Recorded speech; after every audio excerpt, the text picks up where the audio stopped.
Hoje nós vamos falar sobre porquê e como orar. Quero te convidar a abrir sua Bíblia no Evangelho de Lucas, no capítulo 11, versos de 1 a 4. E nós leremos todos juntos. Lucas 11, de 1 a 4. É um dos textos que relata a oração do Senhor. O outro está lá em Mateus. Esse aqui é um pouco menor, um pouco mais condensado o registro, mas nós temos aqui os pontos que estão na oração do Senhor mesmo. Todos encontraram para lermos a uma só voz? Lucas 11, de 1 a 4. Vamos lá?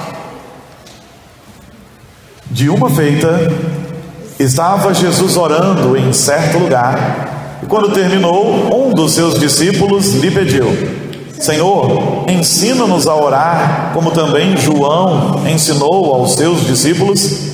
Então ele os ensinou: quando orardes, dizei: Pai, santificado seja o teu nome, venha o teu reino, o pão nosso cotidiano dá-nos dia em dia, perdoa-nos os nossos pecados, pois também nós perdoamos a todo o que nos deve, e não nos deixeis cair em tentação. E esse é o texto, um pouco mais resumido do que o que nós encontramos em Mateus 6, mas aqui está registrado uma coisa que lá não está, que está no verso 1, que é o pedido dos discípulos para que ele os ensinasse a orar. Senhor, ensina-nos a orar, é o que está no texto. E isso é mesmo interessante. Essas palavras ditas pelos discípulos, elas são mesmo reveladoras, né? O que eles dizem ao Senhor Jesus Cristo. Por quê? Porque naqueles dias era costume que os rabinos ensinassem essa disciplina importante aos seus discípulos. Mas aqui tem um ponto diferente. Os rabinos ensinavam isso aos seus discípulos. Só que aqui, esse pedido ele corresponde a mais do que a um costume, mais do que um costume rabínico. Os discípulos haviam ouvido Jesus orar várias vezes. Certamente estavam impressionados e comovidos pelo laço íntimo com Deus que as orações de Jesus revelavam, quando, entre outras coisas, ele o invocava chamando-o de Pai. Os discípulos nunca tinham visto nenhum rabino se dirigir ao Deus Todo-Poderoso chamando-o de Pai. No entanto, Jesus tinha intimidade.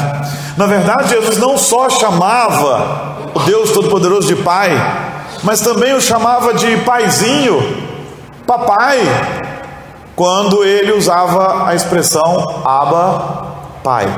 Então aqui Jesus revela uma intimidade com o Pai que nenhum rabino tinha e que nenhum rabino ensinava. Por isso seus discípulos estavam tão interessados nisso, né? João Batista ensinou seus discípulos a orarem. Os rabinos ensinam seus discípulos a orarem. Ensina-nos a orar também. E Jesus podia ter dito assim: leiam os salmos que vocês vão aprender a orar. Tem um monte de orações ali, e tem mesmo. Mas ele não fez isso. Ele deu a oração Pai Nosso, a oração do Senhor. Pai nosso que estás nos céus, santificado seja o teu nome, venha o teu reino, seja feita a tua vontade. Jesus não está lhes entregando uma reza, uma oração a ser decorada, mas está entregando uma oração modelo, uma oração com uma estrutura para que os discípulos aprendessem a orar. Orar é muito importante mesmo. A oração é algo que nos leva à intimidade com o Pai. Só há uma maneira de aprender a orar, orando. A gente precisa praticar. Hoje nós queremos compartilhar algumas ideias com você, mas o ideal é que a gente pratique. Oração é ao mesmo tempo o maior privilégio e o maior fardo de todo o cristão verdadeiro. Como assim fardo? Você vai entender. Não é um problema quando é fardo, não é com Deus, é com a gente. Por que ela é o maior privilégio? Ela é o maior privilégio porque podemos citar vários momentos em nossa vida em que a oração foi um dos nossos maiores deleites. Oração é um privilégio porque a gente sabe que tem momentos especiais em que orou ao Deus Todo-Poderoso e Ele veio ao nosso encontro de uma maneira especial. Você abre o seu coração a Deus quando Ele está sendo esmagado pelo peso do pecado, do sofrimento ou da necessidade, e então percebe uma conexão viva com o Senhor.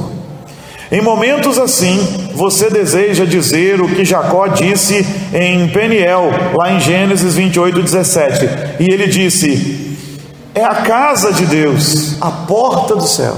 Ele teve um momento tão íntimo com Deus, ele não estava diante da porta do céu, mas ele sentiu que aquilo ali era, naquele momento. Então a oração é o nosso maior privilégio, porque é quando a gente pode rasgar o coração diante do Senhor, é quando a gente pode dizer para Ele o que a gente quer dizer, é quando pode pedir o que precisa pedir, é quando pode adorar, é quando pode agradecer. Nós temos um momento íntimo, uma audiência preciosa com o Pai. Isso é oração. Então ela é o maior privilégio. E ela é privilégio porque Cristo nos comprou esse privilégio lá na cruz. Antes eu não podia entrar no Santo dos Santos. Agora onde eu estiver eu posso entrar no Santo dos Santos. O meu quarto pode ser o lugar onde eu entro no Santo dos Santos. A igreja pode ser o lugar onde eu entro no Santo dos Santos. A sala da minha casa pode ser o lugar onde eu entro no Santo dos Santos. Um lugar lá no meio do mato, lá no campo, pode ser o lugar onde eu entro no Santo dos Santos. No momento de tribulação, um cômodo mais reservado no meu trabalho pode ser o meu Santo dos Santos, o Santo dos Santos, porque eu posso ir para lá, orar, e eu tenho livre acesso ao Pai, porque Cristo me deu este acesso. Então orar é um privilégio, e nós precisamos orar. O crente não pode negligenciar a oração. Não pode, não deve, jamais.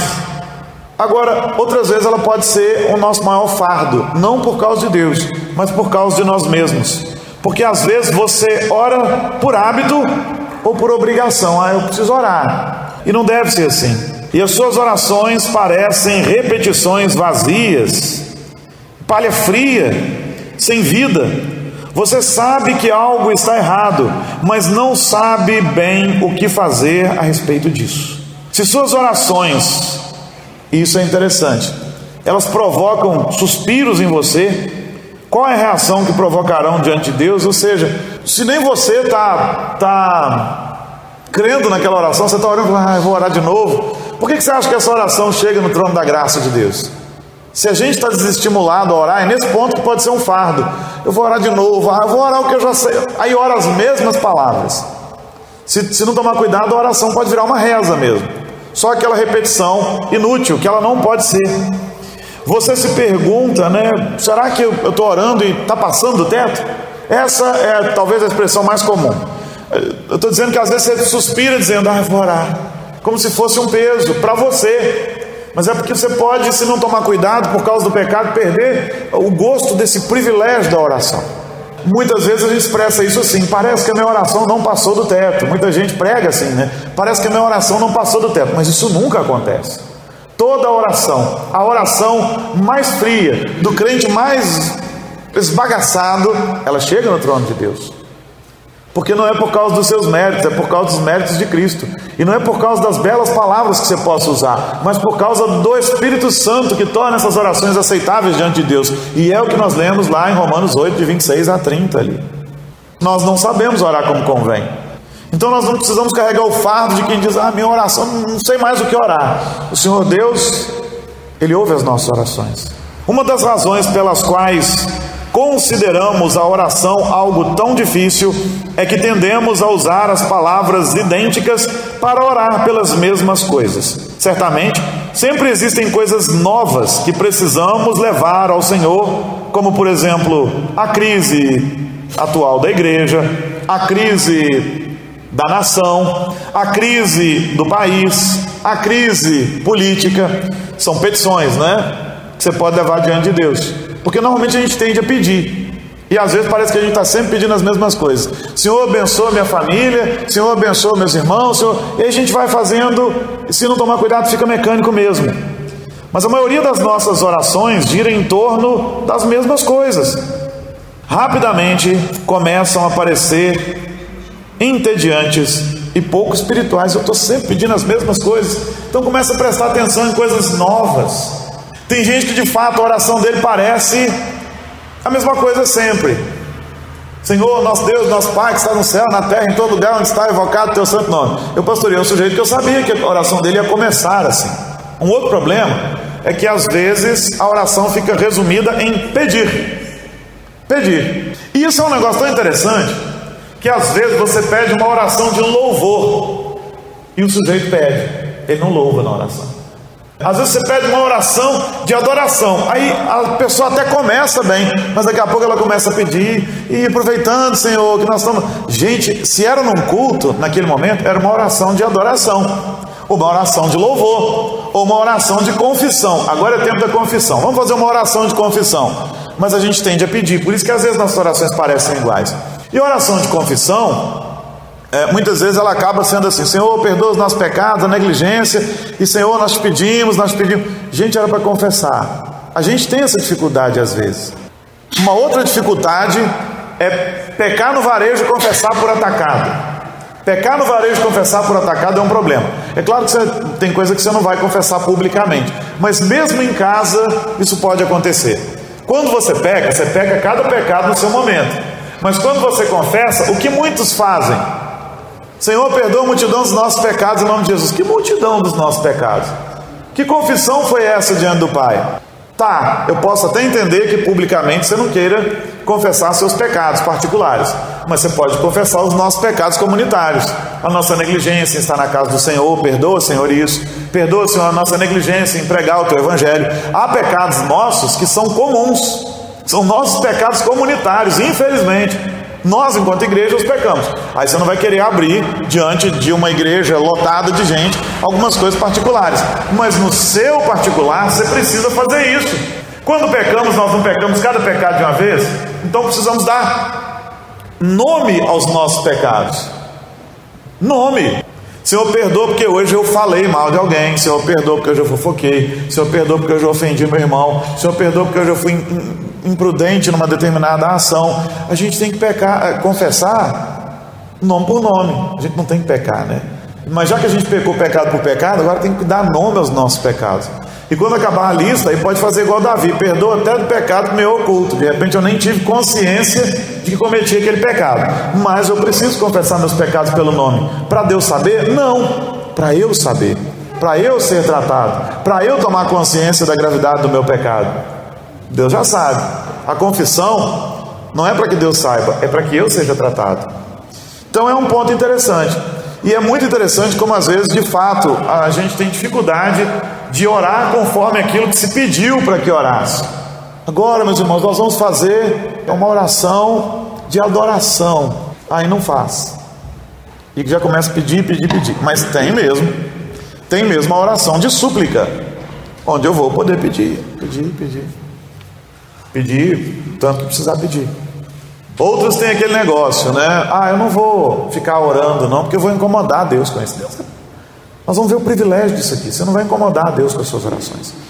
Ou então, vou parar de pedir a mesma coisa, porque senão parece até que é falta de fé. Não é. Se eu ainda não recebi e Deus não me disse sim ou não me deu uma resposta, eu posso continuar orando sobre aquilo. Agora, quando Deus der a resposta, aí vamos aceitar a resposta, né?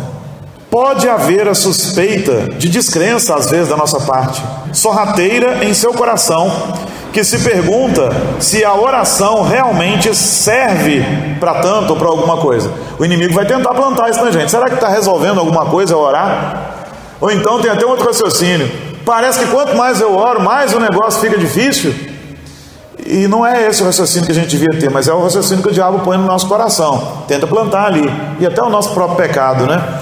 A dificuldade inicial pode ser justamente porque Deus está consertando as coisas. E Deus está consertando as coisas. Então, às vezes, para arrumar, a gente não tem que bagunçar. Não é assim numa reforma? Quem consegue fazer uma reforma dentro de casa com a televisão ali posta em cima daquele painel bonito de madeira que você colocou lá na parede, e o sofá no seu lugar? Como é que você reforma uma casa deixando tudo ali? Se você deixar, vai sujar tudo, vai estragar. Então, muitas vezes, para que haja reforma, na verdade sempre, né? Para que haja reforma, vai ter que tirar as coisas do lugar. Você está orando, está pedindo, Deus está tirando as coisas do lugar para fazer o conserto que precisa ser feito. Você se lembra da reunião de oração em que pediram que o Senhor, por exemplo, libertasse o apóstolo Pedro da prisão? E isso está lá em Atos 12, 15. Na véspera da sua execução, a igreja estava reunida orando para que Deus o livrasse. E o que aconteceu? Aconteceu que eles foram informados de que Pedro estava junto da porta. Rode, a serva, veio trazer essa informação: gente, Pedro está ali fora. E o que eles disseram? Estás louca? Olha como que até mesmo os primeiros crentes passaram por essa luta, por esse negócio de duvidar às vezes das nossas orações. Eles estavam orando, se reunindo justamente para pedir o livramento para a vida de Pedro. Deus dá o livramento, Pedro aparece na porta, e quando Rod chega, Pedro está ali, eles dizem: está louca, está preso. A gente passa por isso mesmo. Às vezes nós temos momentos de descrença, mas a certeza da nossa oração não está estribada em nós mesmos, mas no caráter de Deus. É por isso que a gente pode orar, porque a certeza da resolução, da resposta, ela está posta no próprio Deus. A base da nossa fé é o próprio Senhor. A base da nossa fé é o próprio Senhor. Então, quando duvidarmos, que a gente possa se lembrar de quem é o nosso Deus, o Deus a quem servimos, e vamos continuar orando. Vamos continuar orando. À luz dessas lutas e dificuldades, é importante lembrar que por que oramos é a chave para saber como orar. Para eu aprender como orar, eu tenho que ser lembrado de por que eu oro. Por que orar? A resposta é simples, mas profunda e encorajadora ao mesmo tempo. Se a gente é pai, a gente sabe que a gente tem prazer em atender um pedido dos nossos filhos quando a gente pode. E o prazer é enorme quando ele está pedindo algo que nós já gostaríamos de dar para ele.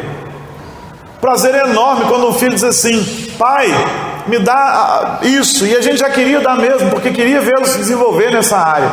Vou te dar um exemplo. Tem coisa que o filho pede e a gente não vai dar porque vai ser para a ruína dele, mas é tão bom quando o filho pede alguma coisa que vai edificá-lo, né? Quando o filho chega: pai, me dá um livro. Eu fico muito feliz quando uma das meninas me pede um livro, porque é uma coisa que ela vai ler, vai edificar a vida dela. Quando é um livro que não vai edificar, eu explico por que não, mas a gente negocia, mas eu posso te dar um outro. Então a gente tem prazer, como pai, em dar aos filhos aquilo que eles pedem, principalmente quando isso é para o bem deles. E a gente não tem prazer em negar coisas, mas muitas vezes nega porque sabe que será para a ruína deles. Como pais a gente se sente assim, não se sente? Com o Pai Celeste não é diferente. O Pai Celeste tem prazer em atender as nossas orações, e quando não atende conforme nós estamos pedindo, é porque nós estamos pedindo para a nossa ruína, porque o Senhor é Pai. Por que devemos orar? Devemos orar porque o Senhor, como Pai maravilhoso que é, Ele tem imenso prazer em interagir com seus filhos. Um pai adora interagir com seus filhos. É muito bom quando a gente sai com os filhos. Era muito divertido. Eu preciso voltar até a fazer quando saía de bicicleta com a Radassa aí. Teve um dia que a gente pedalou 21 quilômetros. Foi muito bom. Outro dia passeamos com os cachorros. É bom, a gente tem prazer em interagir com os filhos. Às vezes não faz porque não dá para fazer, mas gosta. Deus, como Pai por excelência e modelo de pai que é, tem prazer em interagir com seus filhos. Então o que Ele espera é que oremos. Por que nós oramos? Porque o Deus Pai espera que a gente ore, espera que haja interação entre nós e Ele. Ele tem prazer nisso, em receber nossas orações, em passar esse momento especial conosco. Deus se torna seu Pai por meio da fé em Cristo, e é isso que você tem que lembrar sempre: Ele é nosso Pai, por meio da fé em Cristo, e a adoção de sua graça. Lá em Gálatas 4, de 4 a 6, isso está evidente, porque lá está registrado assim: vindo, porém, a plenitude do tempo, Deus enviou seu Filho, nascido de mulher, nascido sob a lei, para resgatar os que estavam sob a lei, a fim de que recebêssemos a adoção de filhos. Cristo Ele completa a sua obra, Ele vem realizar a sua obra para que sejamos adotados como filhos. E porque vós sois filhos, enviou Deus ao nosso coração o Espírito de seu Filho, que clama: Abba, Pai. De sorte que já não és escravo, porém filho, e sendo filho, também herdeiro por Deus. Herdeiro por Deus. Somos feitos filhos de Deus, e isso nos leva a um patamar de intimidade. O Espírito clama em nosso coração: Abba, Pai. Pai querido, Paizinho querido. E nós podemos clamar da mesma maneira como Jesus também nos ensinou. Então nós oramos porque oramos ao nosso Pai, com quem nós devemos ter relacionamento, com quem precisamos nos relacionar.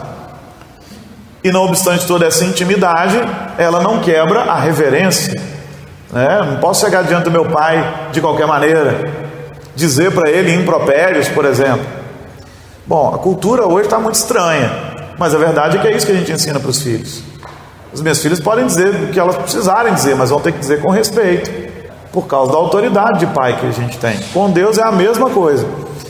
A gente está pondo esse assunto nesse ponto porque às vezes as pessoas confundem intimidade com o direito de dizer qualquer coisa, de qualquer maneira, para Deus. E não é assim, precisa haver respeito. E o respeito não tira a intimidade. A gente pode dizer qualquer coisa, mas tem que dizer com respeito, tem que dizer da maneira correta. A intimidade não é aquilo que me dá o direito de falar as coisas com Deus de qualquer maneira. A intimidade é aquilo que me dá o direito de me achegar a Ele com a certeza de que eu serei acolhido. Essa é a grande diferença. Mesmo quando você se sente frio e distante, Deus é o Pai perfeito que adora interagir com seus filhos. Você está frio? Ore assim mesmo. Sua oração está aquela oração que parece que não passa do teto? Ore assim mesmo, porque Deus tem prazer em interagir com você. A falha da conexão não vem da parte de Deus, vem da parte da gente por causa do nosso pecado. Ore assim mesmo. Como pais terrenos, perdemos a paciência, ficamos cansados ou nos distraímos. Deus, o Pai, jamais passa por esses momentos de fraqueza. Ele está sempre pronto a interagir conosco. Não existe uma oração que Deus não responda. Ele pode não responder da maneira que queremos, mas não existe nenhuma oração que Deus não responda. Então Deus não passa por esses momentos de fraqueza. Mateus 7,11 diz assim: ora, se vós que sois maus sabeis dar boas dádivas aos vossos filhos, quanto mais vosso Pai que está nos céus dará boas coisas aos que lhe pedirem. Então a coisa é posta no seguinte patamar aí em Mateus 7,11. Se a gente que é pai, está falando de bons pais, a gente dá boas coisas aos filhos e tem prazer nisso, muito mais o Pai Celeste. Então ore mesmo, clame, se derrame, peça, adore, agradeça, porque como um bom filho, a gente tem que agradecer. Porque se tem uma coisa que move o coração do pai a querer dar outra vez algo ao filho, é ver a gratidão. A gente sente prazer quando a gente dá uma coisa para o filho, que ele fica muito agradecido, tão agradecido, que quando de outra vez ele pede, a gente se lembra, ele ficou tão agradecido da outra vez, que acho que agora também eu posso atender mais esse pedido. A gente como pai ouve melhor o pedido de um filho agradecido. Não é diferente com o Deus Todo-Poderoso. A nossa gratidão certamente fará com que o Senhor interaja conosco de uma maneira muito especial. Oramos porque o nosso Deus é o Pai, Pai por excelência, íntimo, todo-poderoso, atencioso. Ele não sofre das coisas que nós, pais terrenos, sofremos. Ah, meu filho, depois você me fala isso que agora eu estou cansado. Não, isso não acontece com o Pai. Podemos orar em todo momento, em todo tempo, até no meio do desespero, sobretudo lá, e Ele nos ouve. Por meio de Cristo, o mediador, Ele também purifica nossas orações, de modo que elas se elevam aceitas por Ele como incenso, mesmo quando nos sentimos desanimados com a nossa frieza ou fraqueza. Lembrar-se disso é uma grande ajuda para a oração. Quando eu me lembro que mesmo quando eu estou fraco, o Senhor ouve a minha oração, mesmo quando eu estou frio, o Senhor ouve a minha oração, isso me ajuda a orar mais e melhor. Porque quando eu penso assim, eu estou frio, e a minha frieza interfere na ação de Deus na minha vida, eu vou só esfriar mais. Agora eu vou me aquecer quando eu pensar assim, eu posso orar, mesmo que eu esteja fraco para orar, eu posso orar, porque Deus continua sendo o mesmo Deus. Você está entendendo? Deus continua sendo todo poderoso, atencioso e gracioso, mesmo quando eu estou frio. Teve um livro chamado Este Mundo Tenebroso, uns best-sellers, não sei se foram dois, acho que foram 2 volumes, eu lembro de ter lido 2, que eles prestaram um desserviço enorme para a igreja evangélica brasileira. Não, acho que não foi culpa de quem escreveu, foi culpa do povo que não entendeu, achou que aquilo era doutrina. Era uma ficção, era um livro de ficção, era uma historinha. Mas o povo entendeu assim: se eu orar mais e tiver mais quentão, então a batalha espiritual vai ter mais vencida. É como se a oração fosse bateria de anjo para o anjo vencer demônio. A oração não é bateria para anjo vencer demônio. Os demônios já estão vencidos em Cristo Jesus. E Deus é poderoso, e Ele não depende do fervor da minha oração para agir mais ou menos. Eu é que dependo desse fervor para eu estar mais ligado ao Pai. Eu é que preciso desse fervor. Agora, quando eu esfrio, Deus não esfria na sua ação, Ele continua agindo poderosamente. E saber disso me leva a orar com mais fervor. Porque se eu acho que a minha frieza, quando eu estou frio, Deus nem está me ouvindo, aí eu vou esfriando até o ponto de não orar mais. Mas quando eu sei, e por isso que doutrina é importante, a doutrina correta, e a gente lamenta que muitos não estejam aqui hoje. Quando eu sei que Deus continua agindo poderosamente, não obstante a minha fraqueza, apesar do meu pecado e da minha fraqueza, eu vou orar. Oro mesmo desanimado, e este ato vai me animar outra vez, vai me aquecer outra vez. O que leva a gente à frieza é pensar que a minha frieza fez com que Deus agisse menos na minha vida. Na verdade, Deus continua agindo na minha vida de maneira poderosa. Eu preciso continuar orando. E outro problema é que às vezes eu entendo que o termômetro da minha consagração é Deus me responder conforme eu quero. Só que nós precisamos nos lembrar que às vezes tem um versículo que ele é mal interpretado. A gente já falou sobre ele aqui. Eu aprendi isso, eu achei fantástico. O versículo diz que todo aquele que pede, recebe. Agora, na Bíblia nunca esteve escrito: todo aquele que pede, recebe o que pede. Se estivesse escrito assim, Deus teria que nos responder a oração sempre conforme nós pedimos. A Bíblia não está assim: todo aquele que pede, recebe o que pede. A Bíblia está assim: todo aquele que pede, recebe. Ponto. Acabou ali. O que isso quer dizer? Quer dizer que quando eu peço, eu vou receber. Mas não vai ser sempre aquilo que eu quero. Eu posso pedir uma cura e recebê-la. Eu posso pedir uma cura e receber de Deus outra resposta. O fato é que eu não fico sem receber de Deus algo. Só que nem sempre será o que eu quero. Então, quando estiver frio, lembre-se: Deus continua sendo o Pai maravilhoso e excelente.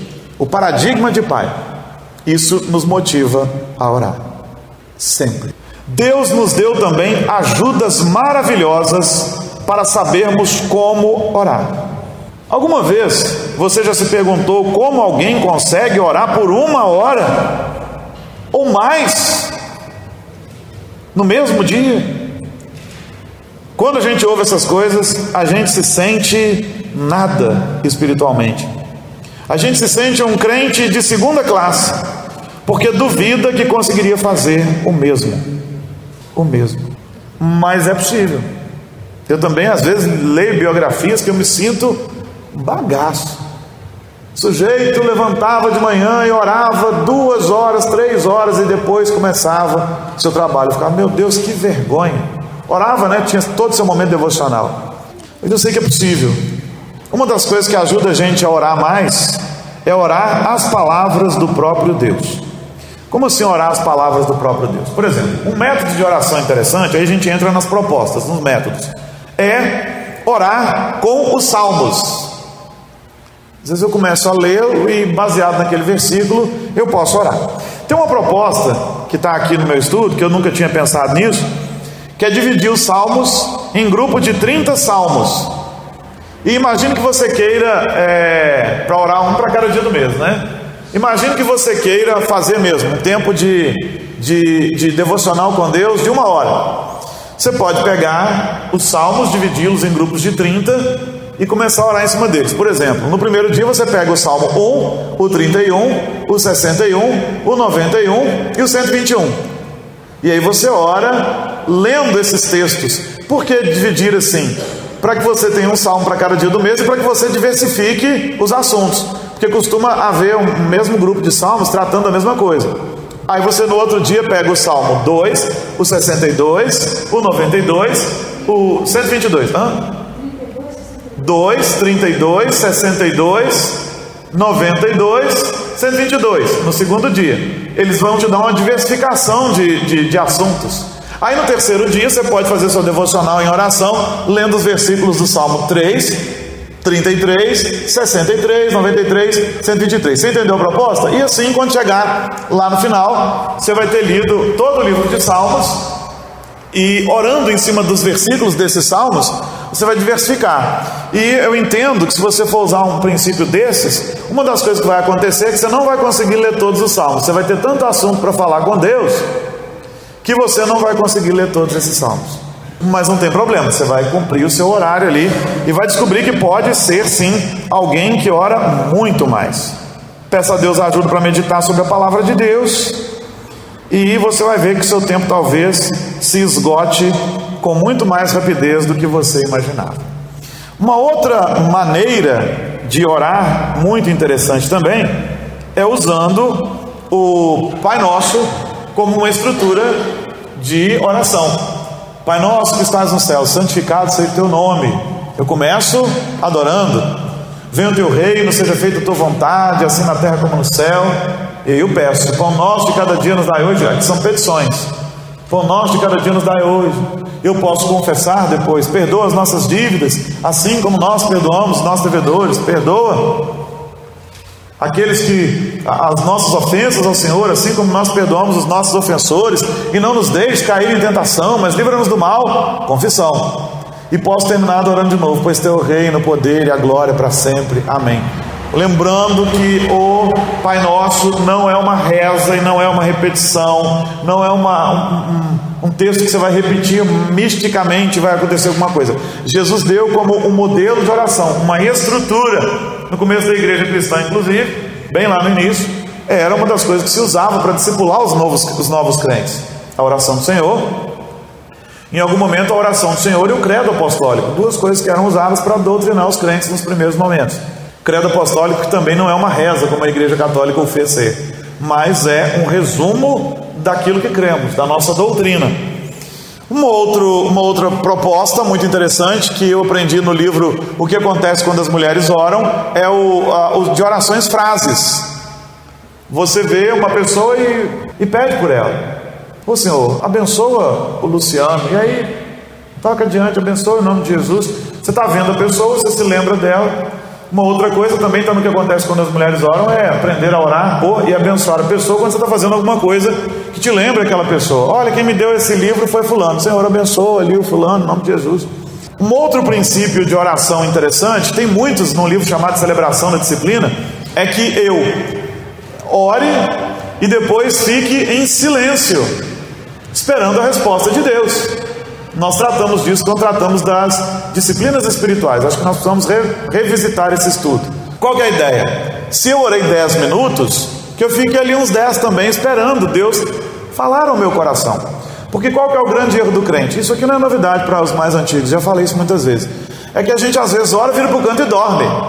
Peraí, você não fez uma série de perguntas para Deus? Você não fez uma série de pedidos para Deus? E aí na hora do Senhor te responder, você vira para o canto e vai dormir? Quando não fala amém só no outro dia? Não, a gente precisa se programar para orar ao Senhor e depois ficar em silêncio. Tem uma frase da Juliana de Noyon, não vou lembrá-la toda aqui, porque ela não está anotada aqui, só lembrei agora, em que ela diz que antes ela pensava que orar era falar. Mas com o tempo de oração, ela foi descobrindo que falar é mais ouvir, orar é mais ouvir do que falar. Não que você não possa falar, mas ela foi aprendendo que ela poderia pedir e em silêncio ir ouvindo o que Deus tinha para dizer para ela. Ela podia adorar e em silêncio ir ouvindo o que Deus ia dizendo para ela. De tal maneira que ela começou orando a falar menos. O silêncio era algo interessante na vida dela. Esse é um outro método de oração muito interessante. E nós temos vários métodos que nós podemos usar. Eu pastoreei uma irmã que cada dedo das suas mãos era um filho, que ela tinha 10, não era, irmão? E cada dedo era um filho. Então ela ia orando, passando, e assim ela tinha certeza de que ela não tinha esquecido filho nenhum. Depois, esses dedos eram também as suas lembranças de orar pelos pastores. Aí ela ia orando pelos irmãos dela, que eram pastores e tal, e ela tinha certeza de que não tinha esquecido de orar. Quando ela chegava no último dedo, orei por todos os pastores, meus irmãos, orei por todos os meus filhos. E há métodos que a gente pode usar.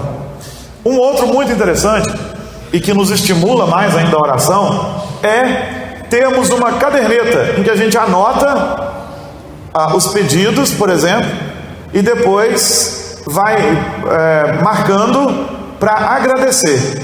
Nós já fizemos isso em alguns anos e descobrimos no fim do ano que nós tínhamos mais motivos para agradecer do que coisa para pedir. Tanto que Deus nos tinha respondido as orações. É um outro método, anotar os pedidos e marcá-los como pedidos respondidos, para a gente ver no fim de um tempo como Deus responde às orações mais do que aquilo que a gente imagina. E aí eu trouxe um outro método muito interessante, que é orar com Acás. Acás na Bíblia não era um rei lá muito, né? Não, mas é orar com Acás. Inclusive, o Acás, na verdade, é um acrônimo, que é diferente do acróstico. Acróstico é quando, e a gente usou esse termo, né, na semana passada com época, mas a época também é um acrônimo. O acróstico é quando você faz uma poesia que as iniciais ali formam uma palavra. O acrônimo é quando uma palavra é formada pelas iniciais de uma palavra ou por parte de uma palavra. No caso do Acás, ele é um acrônimo formado das seguintes palavras: adoração, confissão, ação de graças e súplicas. Então, nós vamos orar com Acás. E como é que você vai se lembrar disso? Nós fizemos outro adesivo para você. Eu acho que só mais esse que eu vou pedir para você colar na sua Bíblia. Porque se você não tiver um modelo de oração, lembre-se de Acás. E então, adore a Deus por quem Ele é. Porque a gente adora a Deus por aquilo que Ele é. Confesse seus pecados de todo o coração. Agradeça com sinceridade e apresente as suas súplicas a Ele. Ele ouve os necessitados quando eles clamam de coração. Então esse é um outro modo para você ter uma estrutura de oração. Porque às vezes as pessoas falam assim: eu vou orar, mas eu vou orar o quê, pastor? Eu fico sem assunto. Dá 3 minutos de oração, meu assunto acabou. Então, ore com Acás. Ore com Acás. Adoração, confissão, ação de graças e súplica. A gente vai te dar um cartãozinho, um adesivinho igual da semana passada, só para você se lembrar. Talvez muitos não precisem disso. Muitas vezes você vai ficar se perguntando o seguinte: mas eu só oro 5 minutinhos, 2 minutinhos, 3 minutinhos. Continue orando, porque orar é uma disciplina espiritual. E como disciplina que é, ela vai sendo desenvolvida. Nós não temos disciplinas físicas. Eu gosto de explicar isso assim. Por exemplo, quem nunca correu, consegue correr 10 quilômetros num dia, a primeira vez? Não consegue. E se correr, não vai querer correr nunca mais na vida. Deus me livre, esse negócio de correr mata a gente. Como que a gente faz? A gente corre uns 500 metros, daqui a um tempo 1 quilômetro, daqui a pouco a gente vai para 2, depois para 3, depois para 5, até que um dia a gente se vê correndo 10.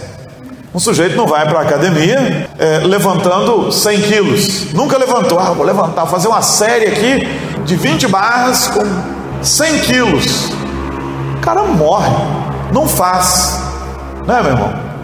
E se fizer, não faz. Mas se fizer com 30, ele já não quer malhar. Nunca mais eu vou malhar. Esse negócio acaba com a gente.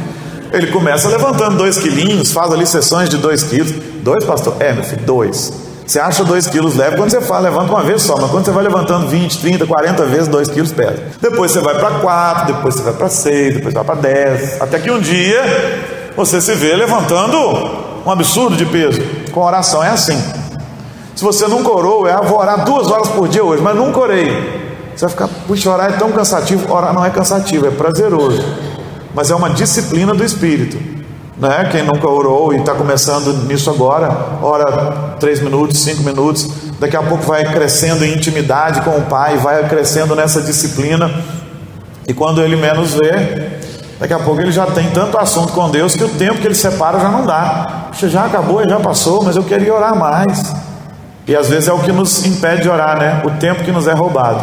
Então uma boa coisa é a gente separar um tempo específico. Eu vou orar nesse horário. Uma outra coisa que a gente não faz, é ter um lugar de oração.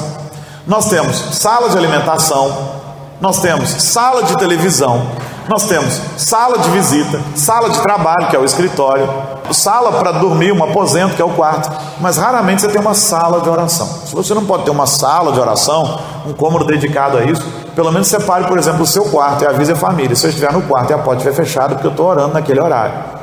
E quando você começar a fazer isso, vai aparecer gente nesse horário para te visitar. Vai aparecer problema nesse, tudo vai aparecer nesse horário. Persista nesse propósito e o Senhor vai te abençoar. Enfim, era tudo isso que eu tinha para falar sobre a oração. Eu espero que agora em diante a gente comece a praticar. Nós estamos caminhando para o encerramento. Não vai embora sem pregar na sua Bíblia o adesivo do cartãozinho ACAS, né? Esse acrônimo, ore com ACAS, que é adoração, confissão, ações de graças e súplica. Ore com ACAS. É só um acrônimo, não tem referência muito ao rei das Escrituras, não, porque ACAS foi meio, né? E era com Zeu dele, né? É isso que eu ia falar. Alguém tem alguma coisa para perguntar?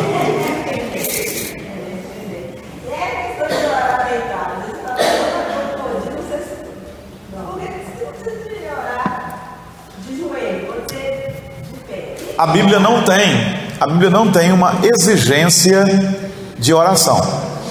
Você pode orar de joelhos, você pode orar em pé, mas não é aconselhável que você ore deitado, a menos que você esteja doente. Por quê? Porque pode ser, e é comum que você esteja orando e o sono lhe roube e você vai dormir ao invés de orar.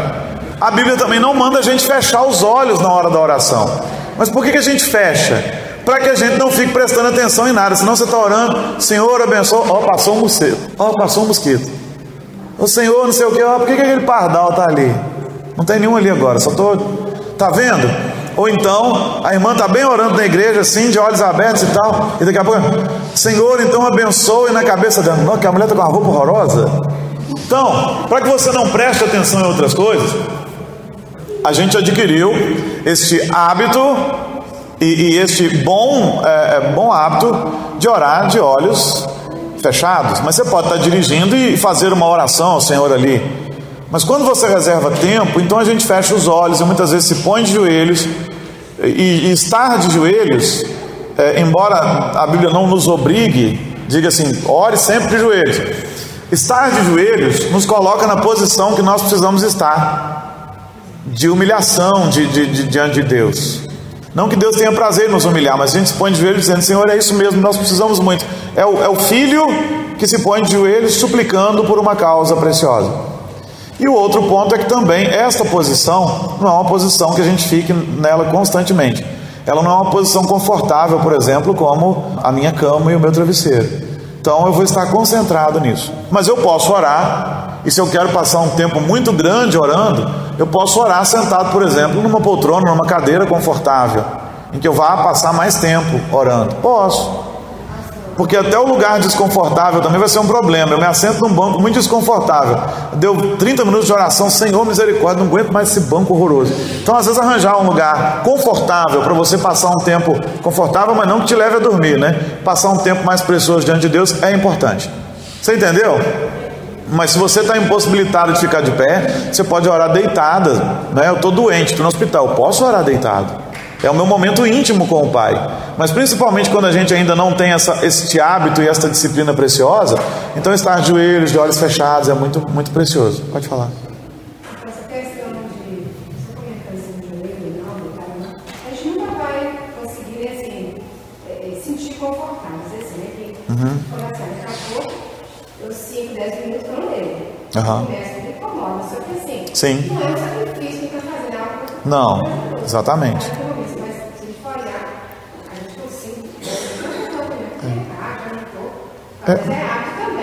Mas a verdade é que até essa posição a gente se acostuma com ela. Ela se torna...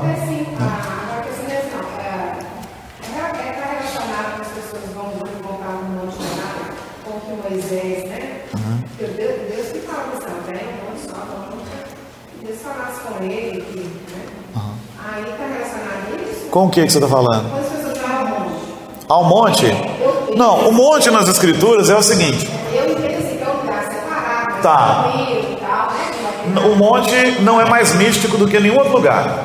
Essa é a verdade. Você pode orar em qualquer lugar e Deus vai ouvir da mesma maneira. O fato de... Você está correto nisso. O fato de Moisés subir ao monte é porque Deus queria separá-lo do povo. E se o sujeito precisasse ir lá, tinha que estar com muito boa disposição. Porque se o Moisés estivesse orando no vale, qualquer um poderia incomodá-lo com isso. Mas para subir no monte, e também Jesus fez isso, porque as multidões não davam sossego para Jesus. O que ele teve que fazer muitas vezes? Ele ia a um alto monte para orar. Na transfiguração, ele sabia que teria um momento especial ali. Então o que ele faz? Para que ele não seja incomodado, ele leva os seus discípulos para o alto do monte. Mas no dia da sua crucificação, ele vai para o Jardim das Oliveiras. Não era um monte, mas era um lugar retirado onde as pessoas só iriam lá mesmo se quisessem, se tivessem que isso fosse urgente. O fato é, nós precisamos separar um lugar de sossego para orar. Quando esse grupo sai, então faz sentido que assim, separar. É só porque eu estou separando um lugar de sossego. Isso. Não é que o monte seja mais místico, ele não é. Não, porque eu morei no lugar, nem monte tinha, o pessoal fala assim, eu fui monte para. Era só um lugar separado. Se você estiver lá para os lados do Paraná, do Sul mesmo, você não vai achar monte. Então, pois é. Então, é o fato de você separar um lugar para ter intimidade com o Pai sem ser interrompido. Jesus, quando falou sobre isso lá em Mateus 6, ele não sugeriu um monte, ele sugeriu: fecha o teu quarto, fecha no teu quarto, fecha a porta do teu quarto, fica lá quietinho em intimidade. A ideia é que você precisa sim separar um momento ou um horário para isso, porque tem horários que não é possível. Tem horário que o menino está em casa e o negócio está... Então você separa um momento que você sabe que o menino está sossegado ou está para... É isso, a ideia é essa. Embora estar sobre um monte, por exemplo, quando a gente olha para baixo, a gente fica inspirado. Senhor, como é grande a tua criação, como é maravilhosa. Não é que lá seja mais místico, é só que é um lugar separado. Só vai lá quem quer mesmo ir. Do contrário, ele não vai aparecer lá por nada. Agora, tem lugar que a gente está que infelizmente as pessoas simplesmente vão lá porque estão... eu estava aproveitando, estava por aqui mesmo, vim aqui. Eu queria falar um negócio, não sei o que era. Não era nada importante não, mas eu vim. Então, separar um lugar para a oração, para o tempo de oração é precioso. Tá bom? É difícil, mas a gente tem que achar. Bom, a gente já teve essa experiência muitas vezes. Cachoeira, o meu monte era uma cachoeira no começo do meu ministério. Na cidade de Jânio tinha uma cachoeira lindíssima. Tinha porque o governo fez o favor de acabar com ela para construir uma hidrelétrica que não tem potencial hidrelétrico nenhum. A cachoeira era linda, a cachoeira do Areião. Toda segunda eu pegava minha bicicleta, pedalava lá, aquilo lá dá o quê? Uns 14 quilômetros? 14 de volta, né? 7 quilômetros, eu ia para aquela cachoeira, lá ninguém me incomodava, era só eu e o barulho da queda d'água. Se alguém precisasse de mim, só ia lá porque precisava mesmo, porque quem ia sair 7 quilômetros da cidade para ir atrás de mim para não falar nada? Então lá era o meu lugar de oração, era um bom lugar de oração. Enfim, queridos, é tudo isso e é isso. Se tivermos mais alguma colocação, senão nós vamos encerrar. Vamos praticar orando, né?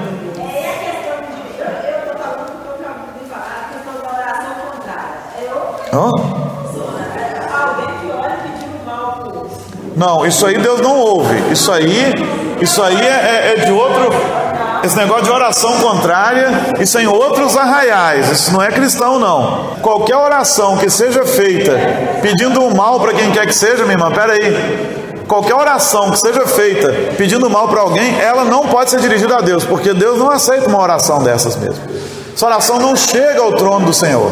Isso aí é superstição vinda de outros, até de igreja chamada evangélica mesmo, infelizmente. Mas isso não é bíblico não, né? Até porque tem, mas eu vou compartilhar isso para você num outro momento.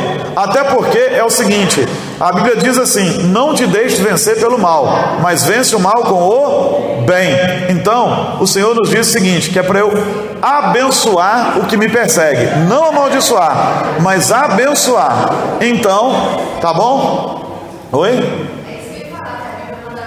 Abençoar os que me perseguem, amar o seu inimigo e vencer o mal com o bem. Eu já estive mesmo, já ouvi esse negócio aí mesmo, infelizmente, em lugar que tem o nome de igreja evangélica. Mas isso na verdade é importado de um outro lugar mais estranho. Hoje não é o dia da gente tratar disso. A sua oração deve ser de bênção, sempre. Porque do contrário Deus nem vai ouvir. Já imaginou eu orando: Senhor, mata, Senhor, aquele vizinho? Deus não ouve esse negócio não, gente. Isso é demoníaco. Isso é demoníaco. Tá bom? Vamos praticar ainda aqui pouquinho. Na sexta a gente vai poder praticar mais. E também pode praticar às 6 da manhã, às 18 horas, né, dona Marina? E vamos praticar isso tudo. Agora nós só vamos orar encerrando hoje, por causa até do avançado da hora. Tá bom? Nós vamos orar agradecendo a Deus pelo privilégio de aprender tanta coisa.